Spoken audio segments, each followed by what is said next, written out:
Hi hello welcome back to GDK kitchen. இன்றைக்கி ரொம்ப சூப்பராக சிக்கன் வச்சு ஒரு நெய் ரோஸ்ட் எப்படி பண்ணலான்னு பார்க்கலாம். இது ரொம்ப டேஸ்ட்டாக இருக்கும், ரொம்ப ஈஸியாகவே செஞ்சிடலாம். நான் அதுக்காக ஒரு 1/2 கிலோ போல் சிக்கன் எடுத்திருக்கேன். அதை நல்லா உப்பு மஞ்சத்தூள் போட்டு நல்லா வாஷ் பண்ணி வச்சுக்கோங்க.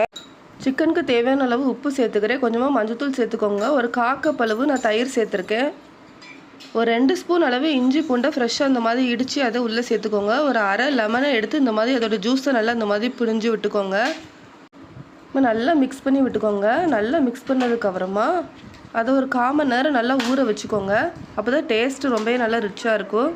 நான் மசாலா ப்ரிப்பேர் பண்ணுறதுக்காக ஒரு பேனில் 1 இன்ச் அளவு பட்டை எடுத்திருக்கேன். ஒரு 5லேருந்து 6 கிராம்பு எடுத்துக்கோங்க. ஒரு 4 ஏலக்காய் எடுத்திருக்கேன். ஒரு 1/2 ஸ்பூன் அளவு சீரகம் எடுத்துக்கோங்க. ஒரு 1/2 ஸ்பூன் அளவு மிளகு எடுத்துக்கோங்க.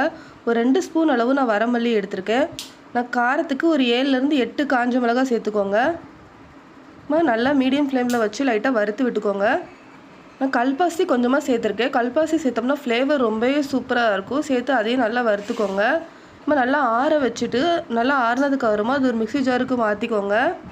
நான் அது கூடவே ஒரு 15 சின்ன வெங்காயம் போல் உரிச்சு வச்சுருக்கேன், அதையும் சேர்த்துக்கிறேன். சின்ன வெங்காயம் இல்லைன்னா நீங்கள் அதுக்கு பதிலாக நீங்கள் பெரிய வெங்காயம் கூட சேர்த்துக்கலாம். கொஞ்சமாக உப்பு சேர்த்துட்டு நல்லா அரைச்சி எடுத்துக்கோங்க. நான் அந்த மாதிரி அரைச்சி எடுத்துக்கிட்டேன். நான் ஒரு பேனில் ஒரு 2.5 ஸ்பூன் அளவு நான் நெய் சேர்த்துக்கிறேன். நீங்கள் நெய்க்கு பதிலாக ஆயில் கூட யூஸ் பண்ணி இந்த ரெசிபி செய்யலாம். ஆனால் நெய்யில் செஞ்சோம்னா ரொம்பவே சூப்பராக இருக்கும். ஒரு பச்சை மிளகாய் சேர்த்துக்கிறேன். ஒரு 5லேருந்து 6 பூண்டு பல் சேர்த்துக்கோங்க. கொஞ்சமாக கருவேப்பிலை சேர்த்துக்கோங்க. ஒரு காஞ்ச மிளகாய் சேர்த்துக்கோங்க. நல்லா இந்த மாதிரி நல்லா வதக்கி விட்டுக்கோங்க. நம்ம மேரினேட் பண்ணி வச்சுருக்க சிக்கனையும் உள்ளே சேர்த்துக்கலாம். சேர்த்துட்டு அதை நல்லா வதக்கி விட்டுக்கோங்க. சிக்கன்லேருந்து கொஞ்சம் தண்ணிலாம் வெளியே வந்து நல்லா குக் ஆகும். அது வரைக்கும் நல்லா மிக்ஸ் பண்ணி விட்டுக்கிட்டே இருங்க. எனக்கு இப்போ சிக்கனில் உள்ள தண்ணிலாம் நல்லா வற்றி நான் அதுலேருந்து கொஞ்சம் லைட்டாக நல்லா எண்ணெய்லாம் கொஞ்சம் பிரிஞ்சு வர ஆரம்பிச்சிட்டு இந்த ஸ்டேஜில் நம்ம அரைச்சி வச்சுருக்க மசாலா உள்ளே சேர்த்துக்கிறேன். சேர்த்துட்டு நல்லா மிக்ஸ் பண்ணி விட்டுக்கோங்க. நீங்கள் இந்த ரெசிபி போன்லெஸ் சிக்கனில் செஞ்சாலும் ரொம்பவே சூப்பராக இருக்கும். நான் இன்றைக்கி போனோடு தான் எடுத்திருக்கேன். நல்லா வதக்கி விட்டுக்கோங்க. இது சப்பாத்தி பருப்பு குழம்பு ரசம் சாதம் கூடலாம் ரொம்ப டேஸ்ட்டாக இருக்கும். இந்த மாதிரி மிக்ஸ் பண்ணிவிட்டு 1/4 டம்ளர் மட்டும் நான் தண்ணி சேர்த்துக்கிறேன். தண்ணி ஜாஸ்தி சேர்க்க வேண்டாம், ஒரு 1/4 டம்ளர் மட்டும் சேர்த்தா போதும். நல்லா இந்த மாதிரி மிக்ஸ் பண்ணி விட்டு நல்லா வேக வச்சுக்கோங்க.